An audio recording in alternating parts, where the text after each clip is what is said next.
Sherlock Holmes. The Adventure of the Cardboard Box. By Arthur Conan Doyle.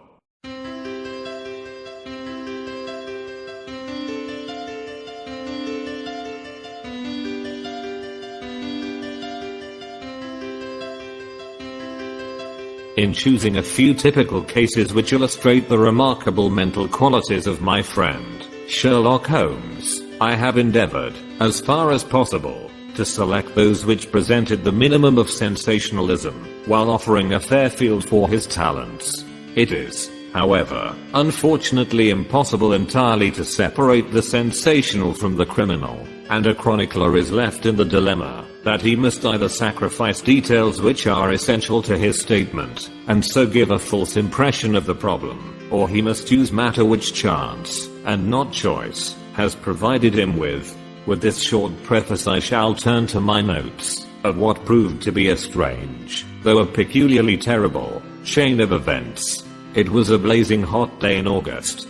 Baker Street was like an oven, and the glare of the sunlight upon the yellow brickwork of the house across the road was painful to the eye. It was hard to believe that these were the same walls which loomed so gloomily through the fogs of winter. Our blinds were half drawn, and Holmes lay curled upon the sofa, reading and rereading a letter which he had received by the morning post. For myself, my term of service in India had trained me to stand heat better than cold, and a thermometer at 90 was no hardship. But the morning paper was uninteresting. Parliament had risen. Everybody was out of town, and I yearned for the glades of the New Forest or the shingle of Southsea. A depleted bank account had caused me to postpone my holiday, and as to my companion, neither the country nor the sea presented the slightest attraction to him.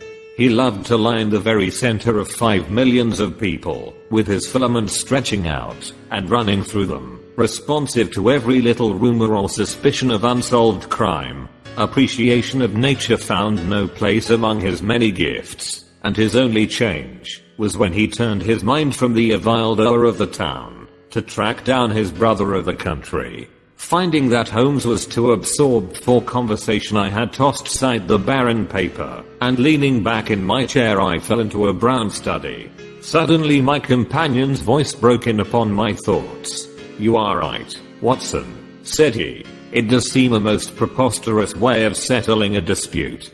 "Most preposterous," I exclaimed, and then suddenly realizing how he had echoed the inmost thought of my soul, I sat up in my chair and stared at him in blank amazement. "What is this, Holmes?" I cried. "This is beyond anything which I could have imagined." He laughed heartily at my perplexity. "You remember," said he, "that some little time ago, when I read you the passage in one of Poe's sketches in which a close reasoner follows the unspoken thoughts of his companion, you were inclined to treat the matter as a mere tour de force of the author. On my remarking that I was constantly in the habit of doing the same thing, you expressed incredulity." "Oh, no. Perhaps not with your tongue, my dear Watson, but certainly with your eyebrows. So when I saw you throw down your paper and enter upon a train of thought, I was very happy to have the opportunity of reading it off, and eventually of breaking into it, as a proof that I had been in rapport with you. But I was still far from satisfied. In the example which you read to me," said I, "the reasoner drew his conclusions from the actions of the man whom he observed. If I remember right, he stumbled over a heap of stones, looked up at the stars, and so on. But I have been seated quietly in my chair, and what clues can I have given you? You do yourself an injustice. The features are given to man as the means by which he shall express his emotions, and yours are faithful servants." "Do you mean to say that you read my train of thoughts from my features?" "Your features, and especially your eyes. Perhaps you cannot yourself recall how your ever recommenced?" "No, I cannot." "Then I will tell you. After throwing down your paper, which was the action which drew my attention to you, you sat for half a minute with a vacant expression. Then your eyes fixed themselves upon your newly framed picture of General Gordon, and I saw by the alteration in your face that a train of thought had been started. But it did not lead very far. Your eyes flashed across to the unframed portrait of Henry Ward Beecher which stands upon the top of your books. Then you glanced up at the wall, and of course your meaning was obvious. You were thinking that, if the portrait were framed it would just cover that bare space, and correspond with Gordon's picture there. You have followed me wonderfully, I exclaimed. So far I could hardly have gone astray. But now your thoughts went back to Beecher, and you looked hard across, as if you were studying the character in his features. Then your eyes ceased to pucker, but you continued to look across, and your face was thoughtful. You were recalling the incidents of Beecher's career. I was well aware that you could not do this without thinking of the mission which he undertook on behalf of the North at the time of the Civil War, for I remember you expressing your passionate indignation at the way in which he was received by the more turbulent of our people. You felt so strongly about it, that I knew you could not think of Beecher without thinking of that also. When a moment later I saw your eyes wander away from the picture, I suspected that your mind had now turned to the Civil War, and when I observed that your lips set, your eyes sparkled, and your hands clenched, I was positive that you were indeed thinking of the gallantry which was shown by both sides in that desperate struggle. But then, again, your face grew sadder, you shook your head. You were dwelling upon the sadness and horror and useless waste of life. Your hand stole towards your own old wound and a smile quivered on your lips, which showed me that the ridiculous side of this method of settling international questions had forced itself upon your mind. At this point I agreed with you that it was preposterous, and was glad to find that all my deductions had been correct. Absolutely, said I. And now that you have explained it, I confess that I'm as amazed as before. It was very superficial, my dear Watson. I assure you, I should not have intruded it upon your attention, had you not shown some incredulity the other day. But I have in my hands here a little problem which may prove to be more difficult of solution than my small essay in thought reading. Have you observed in the paper a short paragraph referring to the remarkable contents of a packet sent through the post to Miss Cushing, of Cross Street, Croydon? No, I saw nothing. Ah, then you must have overlooked it. Just toss it over to me. Here it is, under the financial column. Perhaps you would be good enough to read it aloud. I picked up the paper which he had thrown back to me, and read the paragraph indicated. It was headed, "A Gruesome Packet. Miss Susan Cushing, living at Cross Street, Croydon, has been made the victim of what must be regarded as a peculiarly revolting practical joke, unless some more sinister meaning should prove to be attached to the incident. At 2 o'clock yesterday afternoon a small packet, wrapped in brown paper, was handed in by the postman. A cardboard box was inside, which was filled with coarse salt. On emptying this, Miss Cushing was horrified to find to human ears, apparently quite freshly severed. The box had been sent by parcel post from Belfast upon the morning before. There is no indication as to the sender, and the matter is the more mysterious as Miss Cushing, who is a maiden lady of 50, has led a most retired life, and has so few acquaintances or correspondents, that it is a rare event for her to receive anything through the post. Some years ago, however, when she resided at Penge, she let apartments in her house to 3 young medical students, whom she was obliged to get rid of on account of their noisy and irregular habits. The police are of opinion that this outrage may have been perpetrated upon Miss Cushing by these youths, who owed her a grudge, and who hoped to frighten her by sending her these relics of the dissecting rooms. Some probability is lent to the theory by the fact that one of these students came from the north of Ireland, and, to the best of Miss Cushing's belief, from Belfast.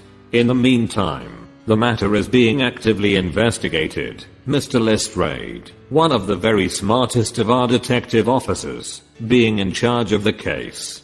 So much for the Daily Chronicle, said Holmes as I finished reading. Now for our friend Lestrade. I had a note from him this morning, in which he says, "I think that this case is very much in your line.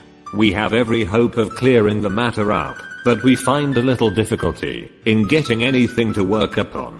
We have, of course, wired to the Belfast post office, but a large number of parcels were handed in upon that day, and they have no means of identifying this particular one, or of remembering the sender.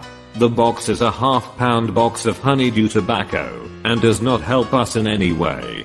The medical student theory still appears to me to be the most feasible, but if you should have a few hours to spare, I should be very happy to see you out here. I shall be either at the house, or in the police station all day. What say you, Watson? Can you rise superior to the heat and run down to Croydon with me on the off chance of a case for your annals? I was longing for something to do. You shall have it then. Ring for our boots, and tell them to order a cab. I'll be back in a moment, when I have changed my dressing gown, and filled my cigar case. A shower of rain fell while we were in the train, and the heat was far less oppressive in Croydon than in town. Holmes had sent on a wire, so that Lestrade, as wiry, as dapper, and as ferret-like as ever, was waiting for us at the station. A walk of 5 minutes took us to Cross Street, where Miss Cushing resided. It was a very long street of 2-story brick houses, neat and prim, with white and stone steps and little groups of aproned women gossiping at the doors. Halfway down, Lestrade stopped and tapped at a door, which was opened by a small servant girl. Miss Cushing was sitting in the front room, into which we were ushered. She was a placid-faced woman, with large gentle eyes, and grizzled hair curving down over her temples on each side. A worked antimacassar lay upon her lap, and a basket of colored silks stood upon a stool beside her. "They are in the outhouse, those dreadful things," said she as Lestrade entered. "I wish that you would take them away altogether." "So I shall, Miss Cushing. I only kept them here until my friend, Mr. Holmes, should have seen them in your presence." "Why in my presence, sir?" "In case he wished to ask any questions." "What is the use of asking me questions, when I tell you I know nothing whatever about it?" "Quite so, madam," said Holmes in his soothing way. "I have no doubt that you have been annoyed more than enough already over this business." "Indeed I have, sir. I'm a quiet woman, and live a retired life. It is something new for me to see my name in the papers and to find the police in my house. I won't have those things in here, Mr. Lestrade. If you wish to see them, you must go to the outhouse." It was a small shed in the narrow garden, which ran behind the house. Lestrade went in, and brought out a yellow cardboard box, with a piece of brown paper and some string. There was a bench at the end of the path, and we all sat down, while Holmes examined one by one the articles which Lestrade had handed to him. "The string is exceedingly interesting," he remarked, holding it up to the light, and sniffing at it. "What do you make of this string, Lestrade?" "It has been tarred." "Precisely. It is a piece of tarred twine. You have also, no doubt, remarked that Miss Cushing has cut the cord with a scissors, as can be seen by the double fray on each side. This is of importance." "I cannot see the importance," said Lestrade. "The importance lies in the fact that the knot is left intact, and that this knot is of a peculiar character. It is very neatly tied." "I had already made a note of that effect," said Lestrade complacently. "So much for the string, then," said Holmes, smiling. "Now for the box wrapper. Brown paper, with a distinct smell of coffee. What, did you not observe it? I think there can be no doubt of it. Address printed in rather straggling characters. Miss S. Cushing, Cross Street, Croydon. Done with a broad-pointed pen, probably a J, and with very inferior ink. The word Croydon has been originally spelled with an I, which has been changed to Y. The parcel was directed, then, by a man. The printing is distinctly masculine, of limited education, and unacquainted with the town of Croydon. So far, so good. The box is a yellow half-pound honeydew box, with nothing distinctive save 2 thumb marks at the left bottom corner. It is filled with rough salt of the quality used for preserving hides, and other of the coarser commercial purposes. And embedded in it are these very singular enclosures. He took out the 2 ears as he spoke, and laying a board across his knee he examined them minutely, while Lestrade and I, bending forward on each side of him, glanced alternately at these dreadful relics, and at the thoughtful, eager face of our companion. Finally he returned them to the box once more, and sat for a while in deep meditation. "You have observed, of course," said he at last, "that the ears are not a pair." "Yes, I have noticed that. But if this were the practical joke of some students from the dissecting rooms, it would be as easy for them to send to odd ears as a pair." "Precisely. But this is not a practical joke." "You are sure of it?" "The presumption is strongly against it. Bodies in the dissecting rooms are injected with preservative fluid. These ears bear no signs of this. They are fresh too. They have been cut off with a blunt instrument, which would hardly happen if the student had done it. Again, carbolic or rectified spirits would be the preservatives which would suggest themselves to the medical mind. Certainly not rough salt. I repeat that there is no practical joke here, but that we are investigating a serious crime." A vague thrill ran through me as I listened to my companion's words, and saw the stern gravity which had hardened his features. This brutal preliminary seemed to shadow forth some strange and inexplicable horror in the background. Lestrade, however, shook his head like a man who is only half convinced. "There are objections to the joke theory, no doubt," said he, "but there are much stronger reasons against the other. We know that this woman has led a most quiet and respectable life at Penge, and here for the last 20 years.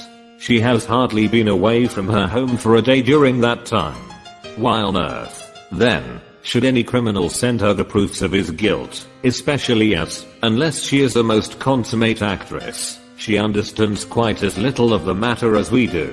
That is the problem which we have to solve," Holmes answered, "and for my part one shall set about it by presuming that my reasoning is correct, and that a double murder has been committed. One of these ears is a woman's, small, finely formed, and pierced for an earring. The other is a man's, sunburned, discolored, and also pierced for an earring. These two people are presumably dead, or we should have heard their story before now. Today is Friday. The packet was posted on Thursday morning. The tragedy, then, occurred on Wednesday or Tuesday, or earlier. If the two people were murdered, who but their murderer would have sent this sign of his work to Miss Cushing?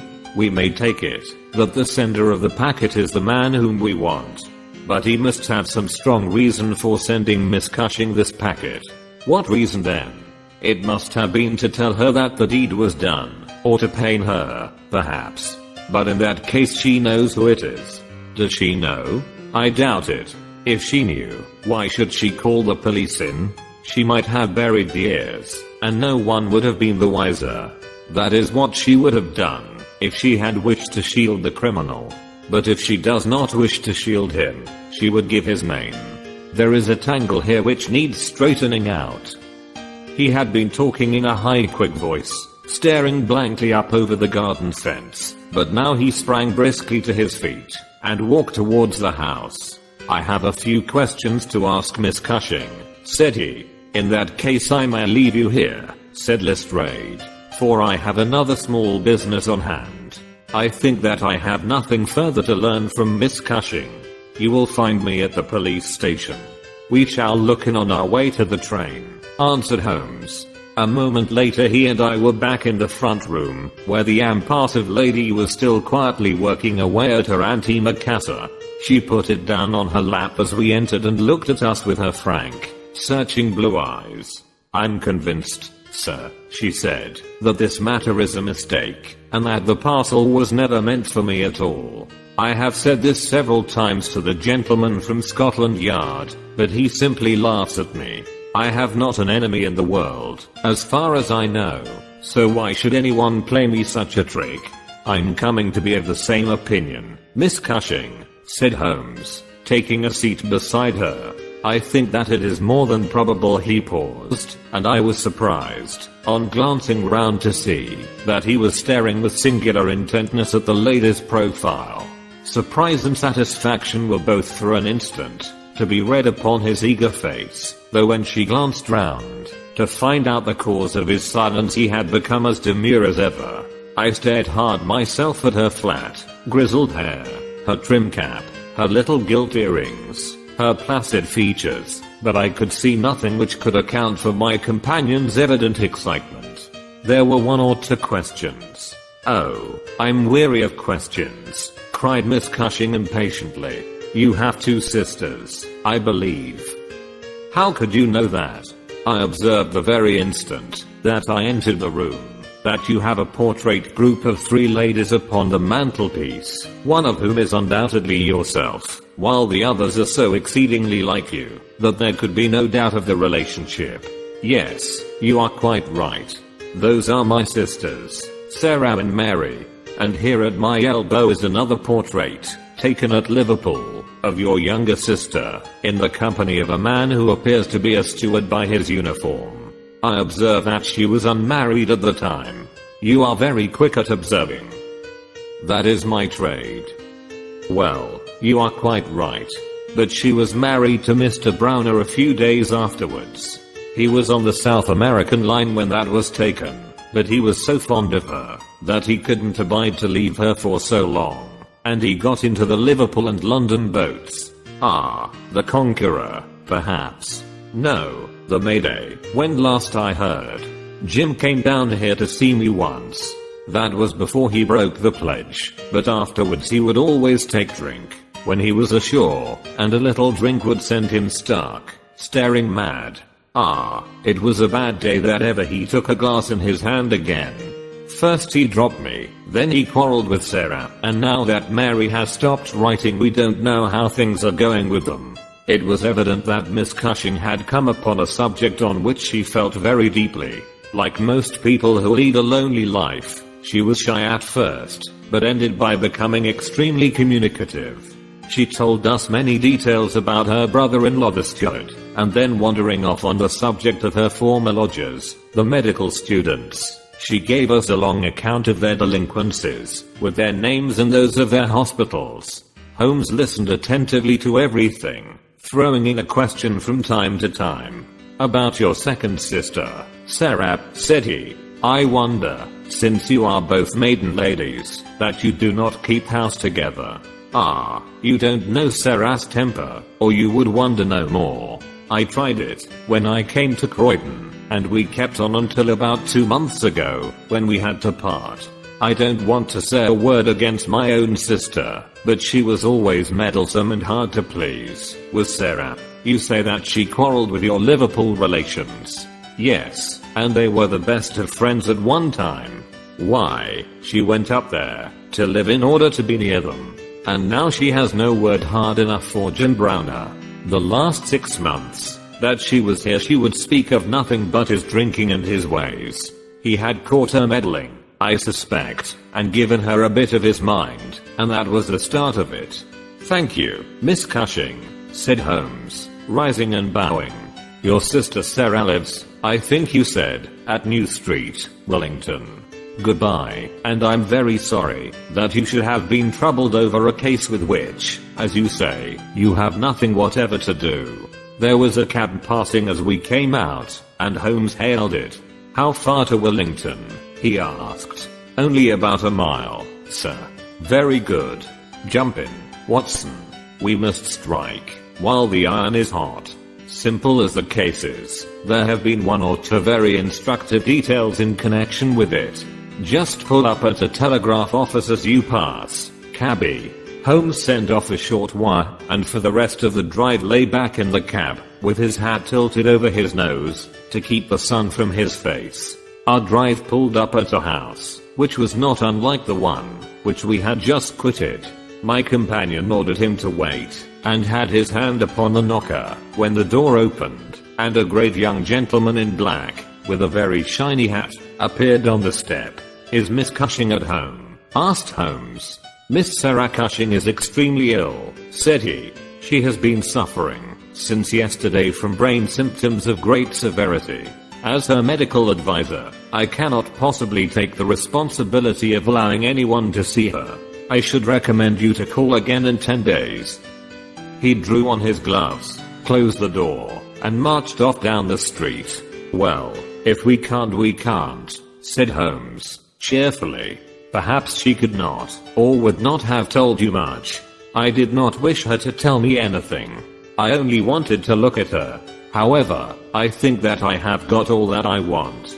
Drive us to some decent hotel, cabbie, where we may have some lunch, and afterwards we shall drop down upon friend Lestrade at the police station.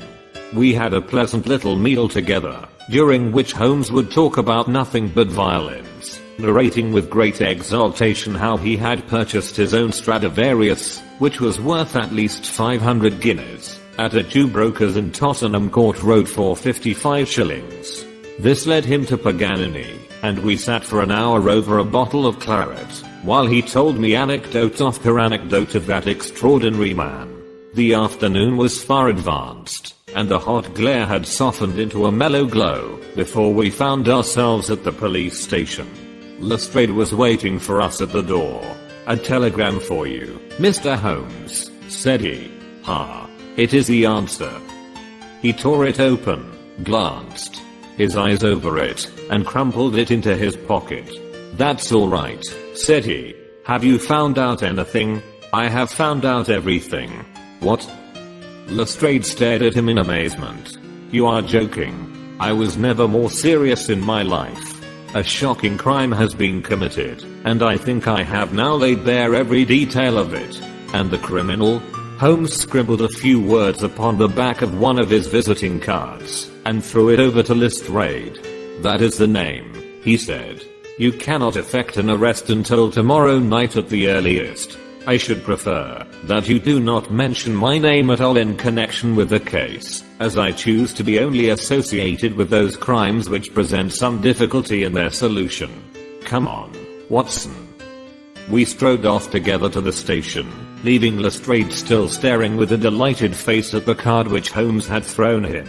"The case," said Sherlock Holmes as we chatted over our cigars that night in our rooms at Baker Street, "is one where, as in the investigations, which you have chronicled under the names of A Study in Scarlet, and of the Sign of 4, we have been compelled to reason backward from effects to causes. I have written to Lestrade asking him to supply us with the details, which are now wanting, and which he will only get after he had secured his man. That he may be safely trusted to do, for although he is absolutely devoid of reason, he is as tenacious as a bulldog when he once understands what he has to do, and indeed, it is just this tenacity which has brought him to the top at Scotland Yard." "Your case is not complete, then?" I asked. "It is fairly complete in essentials. We know who the author of the revolting business is, although one of the victims still escapes us. Of course, you have formed your own conclusions. I presume that this Jim Browner, the steward of a Liverpool boat, is the man whom you suspect." "Oh, it is more than a suspicion. And yet I cannot see anything save very vague indications.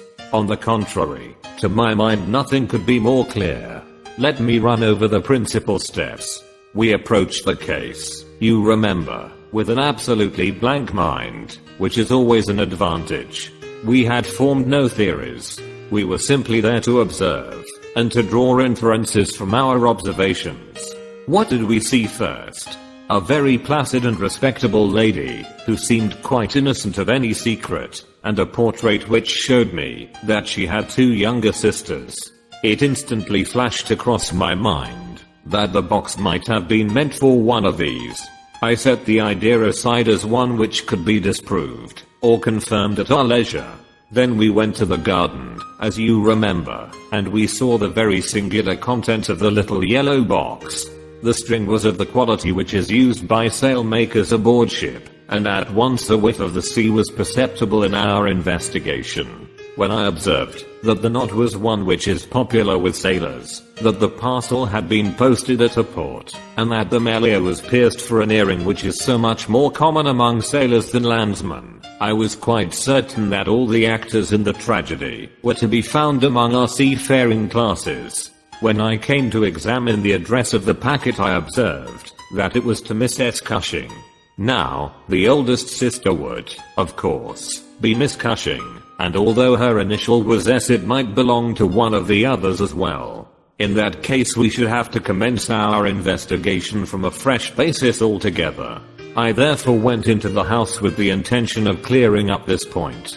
I was about to assure Miss Cushing that I was convinced that a mistake had been made, when you may remember that I came suddenly to a stop. The fact was that I had just seen something which filled me with surprise, and at the same time narrowed the field of our inquiry immensely. As a medical man, you are aware, Watson, that there is no part of the body which varies so much as the human ear. Each ear is as a rule quite distinctive, and differs from all other ones. In last year's anthropological journal you will find 2 short monographs from my pen upon the subject. I had, therefore, examined the ears in the box with the eyes of an expert, and had carefully noted their anatomical peculiarities. Imagine my surprise, then, when on looking at Miss Cushing I perceived that her ear corresponded exactly with the female ear, which I had just inspected. The matter was entirely beyond coincidence. There was the same shortening of the pinna, the same broad curve of the upper lobe, the same convolution of the inner cartilage. In all essentials it was the same ear. In the first place, her sister's name was Sarah, and her address had until recently been the same, so that it was quite obvious how the mistake had occurred, and for whom the packet was meant. Then we heard of a steward, married to the third sister, and learned that he had at one time been so intimate with Miss Sarah that she had actually gone up to Liverpool to be near the Browners, but a quarrel had afterwards divided them. This quarrel had put a stop to all communications for some months, so that if Browner had occasion to address a packet to Miss Sarah, he would undoubtedly have done so to her old address. And now the matter had begun to straighten itself out wonderfully. We had learned of the existence of this steward, an impulsive man, of strong passions. You remember that he threw up what must have been a very superior berth, in order to be nearer to his wife, subject to occasional fits of hard drinking. We had reason to believe that his wife had been murdered, and that a man, presumably a seafaring man, had been murdered at the same time. Jealousy, of course, at once suggests itself as the motive for the crime. And why should these proofs of the deed be sent to Miss Sarah Cushing? Probably because during her residence in Liverpool she had some hand in bringing about the events which led to the tragedy. You will observe that this line of boats call at Belfast, Dublin, and Waterford, so that, presuming that Browner had committed the deed, and had embarked at once upon his steamer, the Mayday, Belfast would be the first place at which he could post his terrible packet. A second solution was at this stage obviously possible, and although I thought it exceedingly unlikely, I was determined to elucidate it before going further. An unsuccessful love might have killed Mr. and Mrs. Browner, and the male ear might have belonged to the husband. There were many grave objections to this theory, but it was conceivable. I therefore sent off a telegram to my friend Algar, of the Liverpool force, and asked him to find out if Mrs. Browner were at home, and if Browner had departed in the Mayday. Then we went on to Willington to visit Miss Sarah. I was curious, in the first place, to see how far the family ear had been reproduced in her. Then, of course, she might give us very important information, but I was not sanguine that she would. She must have heard of the business the day before, since all Croydon was ringing with it, and she alone could have understood for whom the packet was meant. If she had been willing to help justice she would probably have communicated with the police already. However, it was clearly our duty to see her, so we went. We found that the news of the arrival of the packet for her illness dated from that time had such an effect upon her as to bring on brain fever. It was clearer than ever that she understood its full significance, but equally clear that we should have to wait some time for any assistance from her. However, we were really independent of her help. Our answers were waiting for us at the police station, where I had directed Algar to send them. Nothing could be more conclusive. Mrs. Browner's house had been closed for more than 3 days, and the neighbors were of opinion that she had gone south to see her relatives. It had been ascertained at the shipping offices that Browner had left aboard of the Mayday, and I calculate that she is due in the Thames tomorrow night. When he arrives he will be met by the obtuse but resolute Lestrade, and I have no doubt that we shall have all our details filled in. Sherlock Holmes was not disappointed in his expectations. 2 days later he received a bulky envelope, which contained a short note from the detective, and a typewritten document, which covered several pages of foolscap. "Lestrade has got him all right," said Holmes, glancing up at me. "Perhaps it would interest you to hear what he says. My dear Mr. Holmes, in accordance with the scheme which we had formed in order to test our theories, the we is rather fine, Watson, is it not? I went down to the Albert dock yesterday at 6 p.m. and boarded the SS Mayday, belonging to the Liverpool, Dublin, and London Steam Packet Company. On inquiry, I found that there was a steward on board of the name of James Browner, and that he had acted during the voyage in such an extraordinary manner that the captain had been compelled to relieve him of his duties. On descending to his berth, I found him seated upon a chest with his head sunk upon his hands, rocking himself to and fro.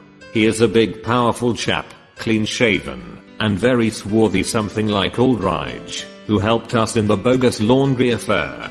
He jumped up when he heard my business, and I had my whistle to my lips to call a couple of river police, who were round the corner, but he seemed to have no heart in him, and he held out his hands quietly enough for the darbies. We brought him along to the cells, and his box as well, for we thought there might be something incriminating. But, bar a big sharp knife such as most sailors have, we got nothing for our trouble. However, we find that we shall want no more evidence, for on being brought before the inspector at the station he asked leave to make a statement, which was, of course, taken down, just as he made it, by our shorthand man. We had 3 copies typewritten, one of which I enclose. The affair proves, as I always thought it would, to be an extremely simple one, but I'm obliged to you for assisting me in my investigation. With kind regards, yours very truly, G. Lestrade. The investigation really was a very simple one, remarked Holmes, but I don't think it struck him in that light when he first called us in. However, let us see what Jim Browner has to say for himself. This is his statement as made before Inspector Montgomery at the Shadwell police station, and it has the advantage of being verbatim. Have I anything to say? Yes, I have a deal to say. I have to make a clean breast of it all. You can hang me, or you can leave me alone. I don't care a plug which you do. I tell you I've not shut an eye in sleep since I did it, and I don't believe I ever will again, until I get past all waking. Sometimes it's his face, but most generally it's hers. I'm never without one or the other before me. He looks frowning and black-like, but she has a kind of surprise upon her face. The white lamb. She might well be surprised when she read death on a face that had seldom looked anything but love upon her before. But it was Sarah's fault, and may the curse of a broken man put a blight on her and set the blood rotting in her veins. It's not that I want to clear myself. I know that I went back to drink, like the beast that I was. But she would have forgiven me. She would have stuck as close to me as a rope to a block, if that woman had never darkened our door.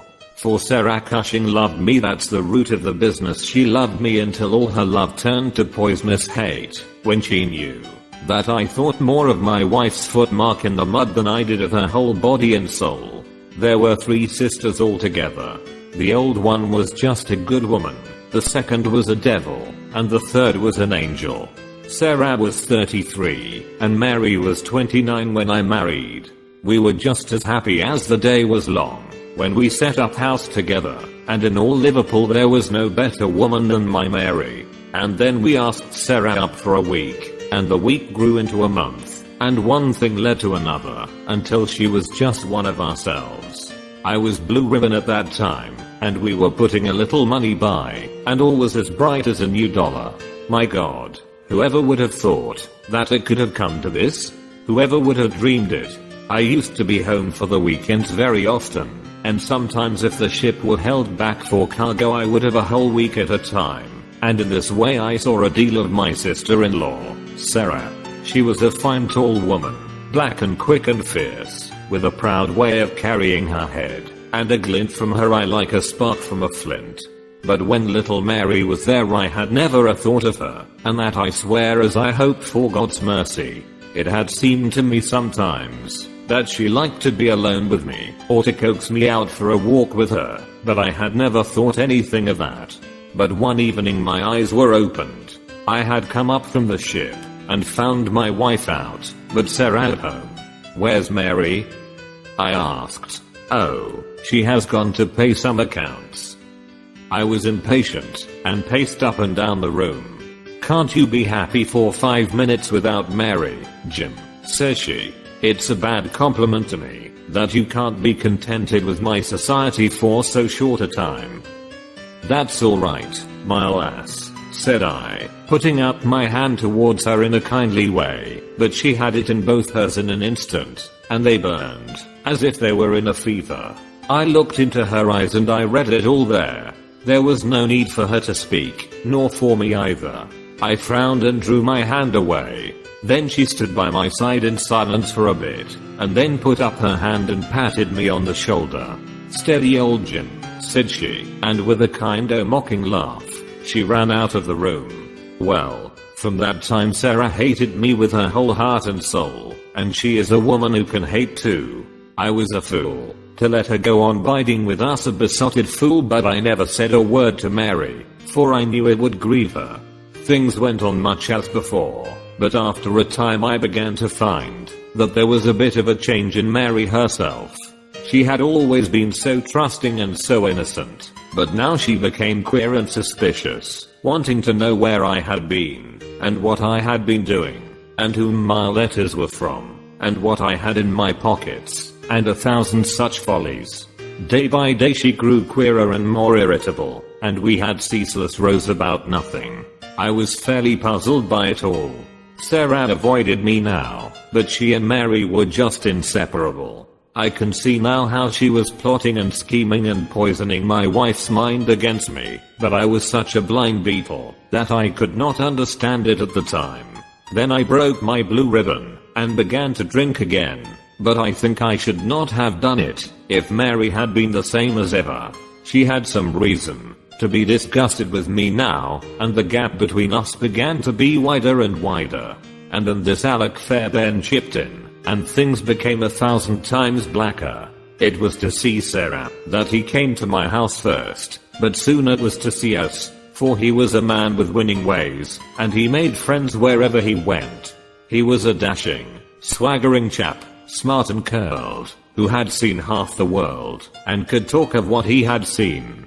He was good company, I won't deny it, and he had wonderful polite ways with him for a sailorman, so that I think there must have been a time when he knew more of the poop than the forecastle.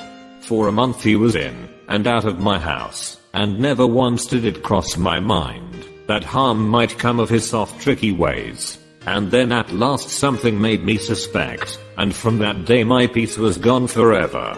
It was only a little thing too. I had come into the parlor unexpected, and as I walked in at the door I saw a light of welcome on my wife's face.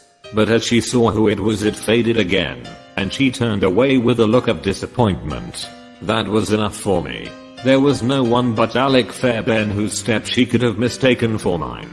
If I could have seen him then I should have killed him, for I have always been like a madman when my temper gets loose. Mary saw the devil's light in my eyes, and she ran forward with her hands on my sleeve. "Don't, Jim, don't," says she. "Where's Sarah?" I asked. "In the kitchen," says she. "Sarah," says I as I went in, "this man Fairbairn is never to darken my door again." "Why not?" says she. "Because I order it." "Oh," says she, "if my friends are not good enough for this house, then I'm not good enough for it either." "You can do what you like," says I, "but if Fairbairn shows his face here again I'll send you one of his ears for a keepsake."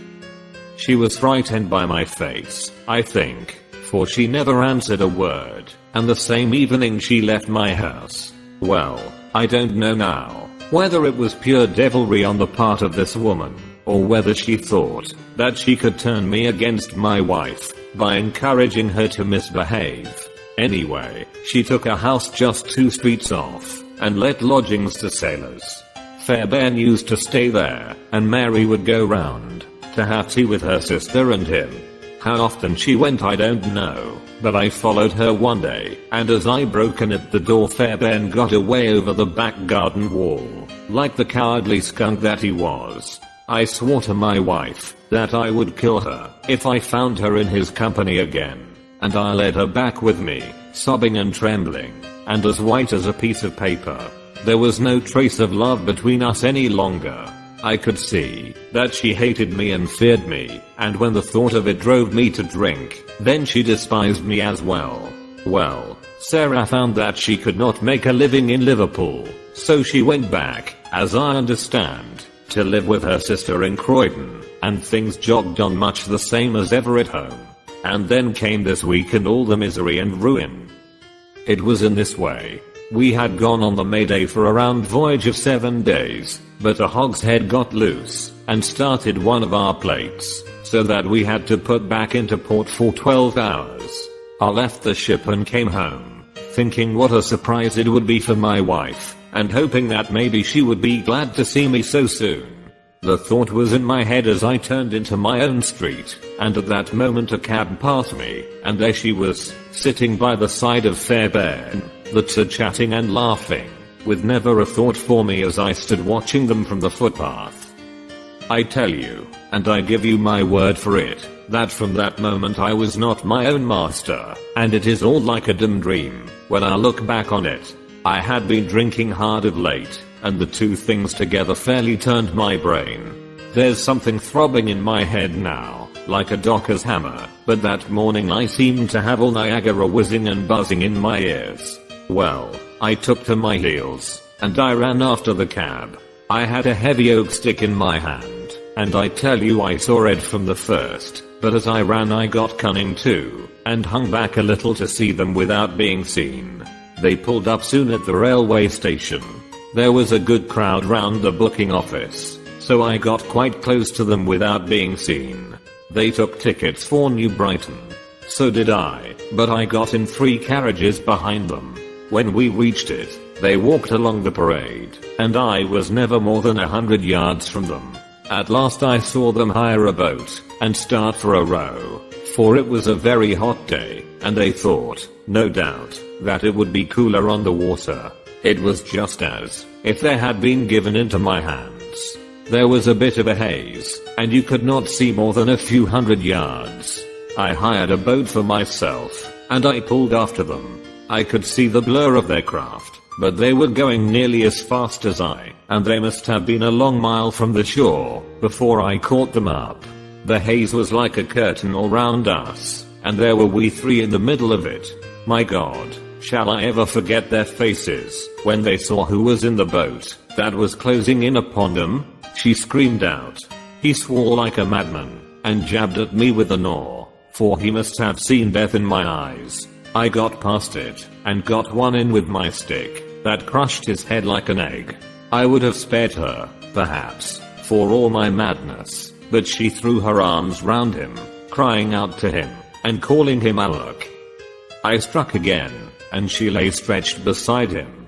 I was like a wild beast then that had tasted blood. If Sarah had been there, by the Lord, she should have joined them.